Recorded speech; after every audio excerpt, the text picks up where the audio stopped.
everybody, and welcome to my Black Ops 2 final combat record, which is okay, it's not that impressive. And I'm also going to be talking to you guys about what I think about Black Ops 2 through its entirety of its life cycle and all of those cool things. I'm sure you guys are going to disagree with me a lot, but that's what opinions are for.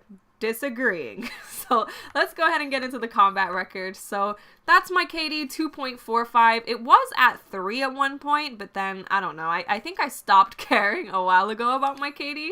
My win-loss is absolutely terrible. I ain't gonna lie. If I see that I join a game and there's like a swarm in the air, I'm like, screw this. If I join and I have a 3-bar, I'm like, screw this. I have no patience. I'm not sticking in a game where I didn't mess up the game. And my score per minute is 539, which is pretty decent. Like I said, I kind of stopped caring. I don't know if you guys do this, but when it gets to a certain stage in a Call of Duty games cycle, it's kind of like, you know what? I really don't care about my KD. I want to try some new stuff. I want to just run into the enemy spawn and put attack insert in there and just die all the time. So, yeah, I mean, it's okay. It's whatever. I don't really care about KD and all that stuff anymore. What else could I show you guys?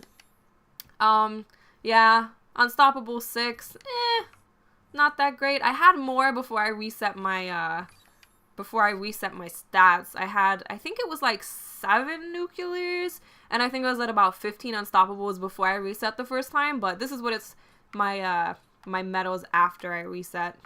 It's okay. It's okay. It's not that amazing. I think these are the only medals that you guys care about, right? I'm pretty sure.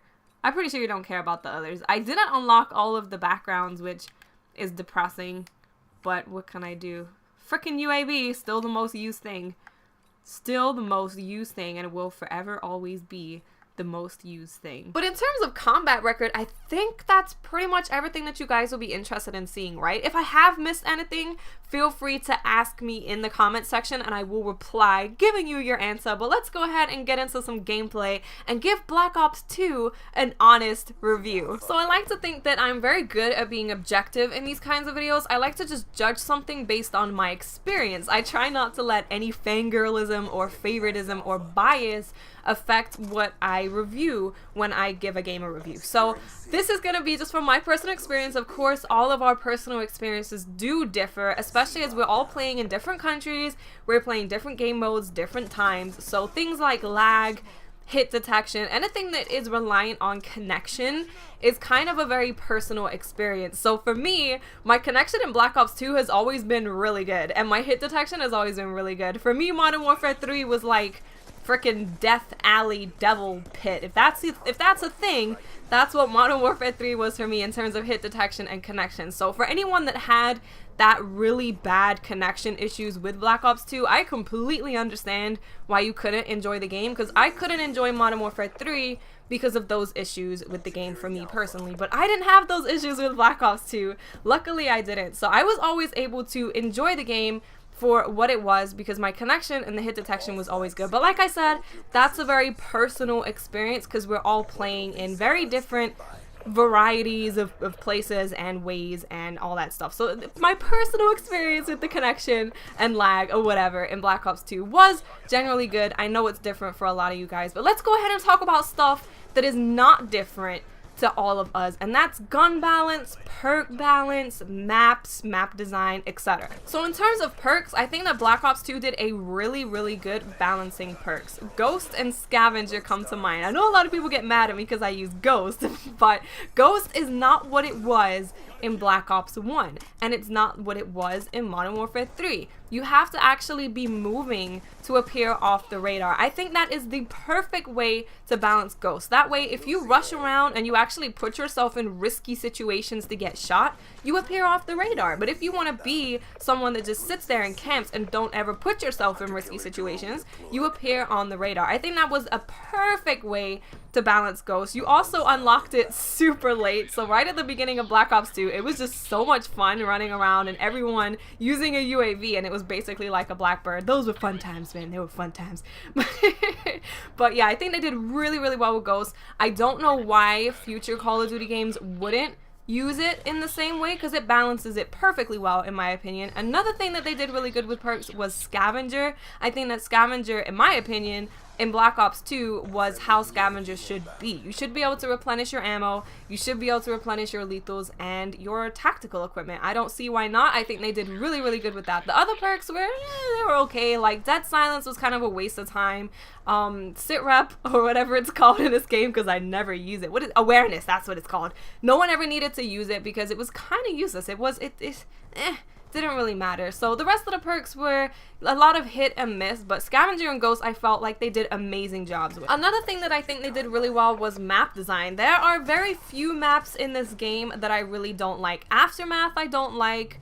Drone I'm not a fan of. That new map Detour, I think those are the only ones that I'm like, nah bro, I'm not playing that game, and I'm like, nope, leave lobby, done, I'm not playing it. But the rest of them I think are really good. They seem to be the perfect size, like Raid, perfect size, Grid, perfect size. And I really like the fact that they brought back fan favorite maps, and a lot of people said that, oh, that's them being lazy, they're not being creative, but those maps worked. Firing range worked, stadium worked, so why not bring them back? I really love playing on those maps, so I was extremely happy that they brought them back. So I felt like in Black Ops 2 the maps were generally a very good size for what Call of Duty is good at doing, and I felt like they looked good, the coloring was good, and just generally I felt they did a really good job on maps. Now moving on to gun balance, which is kind of hard to talk about because they've changed it so much through Black Ops 2. They nerfed SMGs into the ground. They were like, nope, we don't like SMGs. Then they nerfed snipers, then they changed a bunch of assault rifles around. So they've changed it so much, so it's kind of hard for me to talk about gun balance. So what I will say is right now, in the state that Black Ops 2 is, I feel like I can use pretty much any gun within the class and do well with it. Each gun I feel is good. I think you can do well with it. It's just about personal preference. So if you have really good aim, for example, the M8A1 is good for you because it kills really fast if you're very precise. But if you're not that precise, you can use something like the Type 25 and you will do well with that. So it's just about personal preference and personal playstyle as to which gun suits you better. But I don't think that any guns are inherently more amazing, except the MSMC. That gun is just simply the best. There's no arguing that. But I think in general, guns are pretty balanced, right?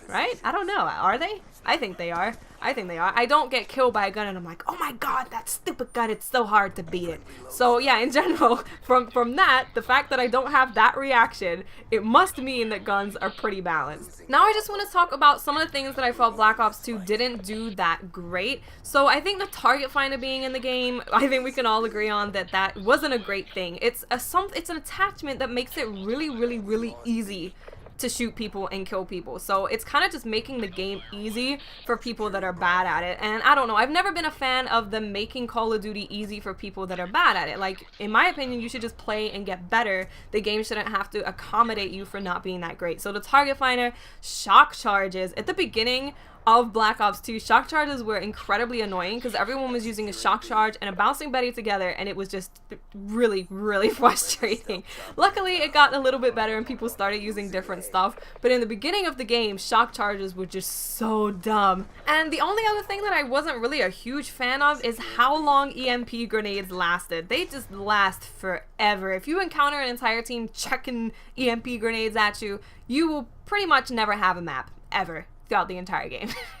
So that pretty much sums it up, guys. We're gonna be coming into Call of Duty Ghosts very soon. That is my review of Black Ops 2. If you disagree, you're allowed to disagree. I won't get mad at you. Don't get mad at me. We all love each other and we're all friends. So I hope you guys enjoyed this video and I will speak to you later. Bye.